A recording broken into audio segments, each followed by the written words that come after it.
Jemaat yang terkasih, Shalom. Hari ini kita akan mengadakan pendadaran. Mari kita bersatu di dalam doa. Allah kami yang rahmani, yang kami sembah dalam Kristus Tuhan, kami mengucap syukur atas berkat yang boleh kami terima. Engkau telah menuntun kami dalam acara pendadaran untuk mempersiapkan hati kami untuk mengikuti perjamuan kudus yang boleh Kau adakan. Kami mengucap syukur. Maka dari itu, berikanlah kami kekuatan supaya kami dapat jujur terhadap Engkau dan kepada diri kami, supaya kami layak mengikuti perjamuan kudus yang Engkau adakan. Sebentar lagi kami akan mendengarkan firman-Mu ya Tuhan. Kiranya Kau juga berikan kami kekuatan. Dalam Kristus Allah kami yang hidup, kami berdoa dan mengucap syukur. Amin. Jemaat yang terkasih, firman Tuhan pada hari ini diambil dari 1 Tesalonika 5 ayat 1, 2 dan yang ke-11.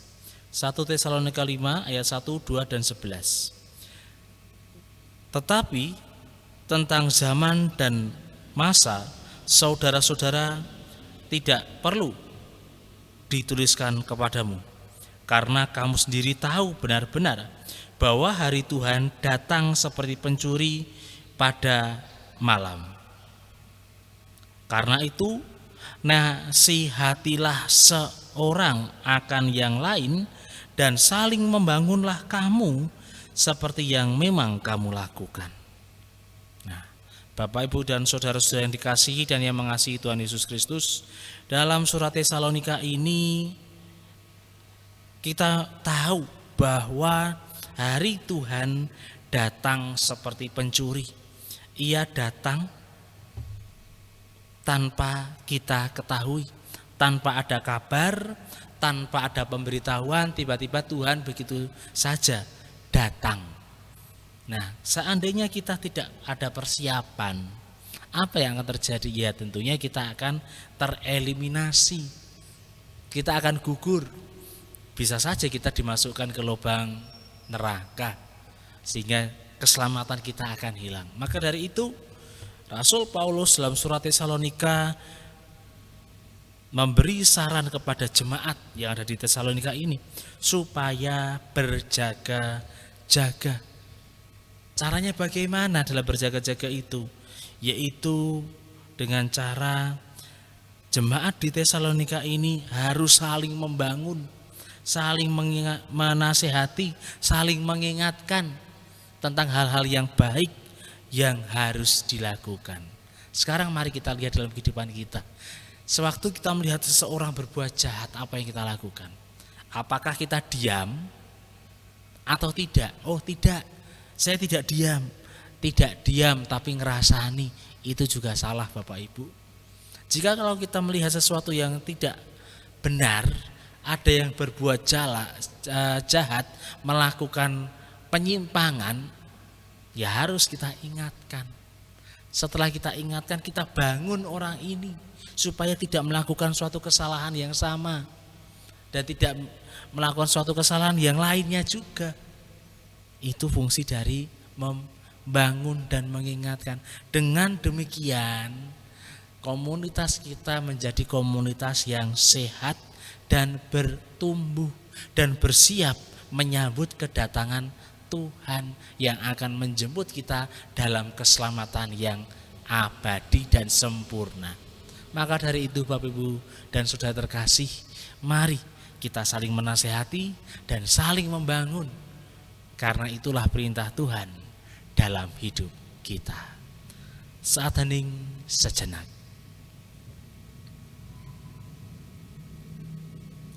Kami mengucap syukur ya Tuhan atas berkat yang boleh kami terima. Engkau telah mengingatkan kami untuk saling membangun dan saling menasehati supaya kami dapat terjaga dan menjaga keselamatan yang boleh kami terima, sehingga keselamatan itu menjadi sempurna atas kami. Dan sebentar lagi kami akan mengikuti pendadaran, pengujian atau mawas diri. Kiranya Kau berikan kami kekuatan. Dalam Kristus kami berdoa dan meminta. Amin. Saudara-saudara yang terkasih di dalam Tuhan Yesus Kristus, marilah kita mendengarkan pratelan sakramen perjamuan kudus yang telah diatur oleh Tuhan Yesus sendiri sebagai peringatan akan wafatnya untuk memperkuat iman kita. Agar dalam sakramen itu kita memperoleh berkat dan penghiburan, perlulah kita masing-masing menguji diri dengan sungguh-sungguh. 1.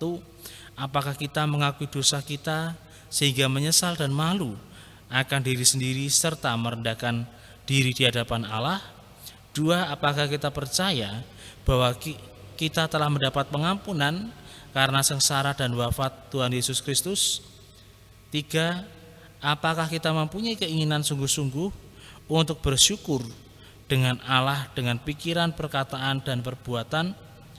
Semua orang yang memiliki kesaksian demikian dalam hidupnya pasti diterima oleh Tuhan Allah dengan kasih sayang, dianggap pantas mendapat karunia dan layak untuk ikut perjamuan kudus. Sebaliknya, barang siapa tidak memiliki kesaksian demikian, maka akan makan dan minumnya itu akan mendatangkan hukum atas dirinya. Oleh karena itu, selaku hamba Tuhan, saya memperingatkan bahwa barang siapa mengeraskan hati dalam dosanya dan tingkah lakunya menjadi batu sandungan sebelum bertobat, janganlah turut makan dan minum dalam peringatan perjamuan kudus.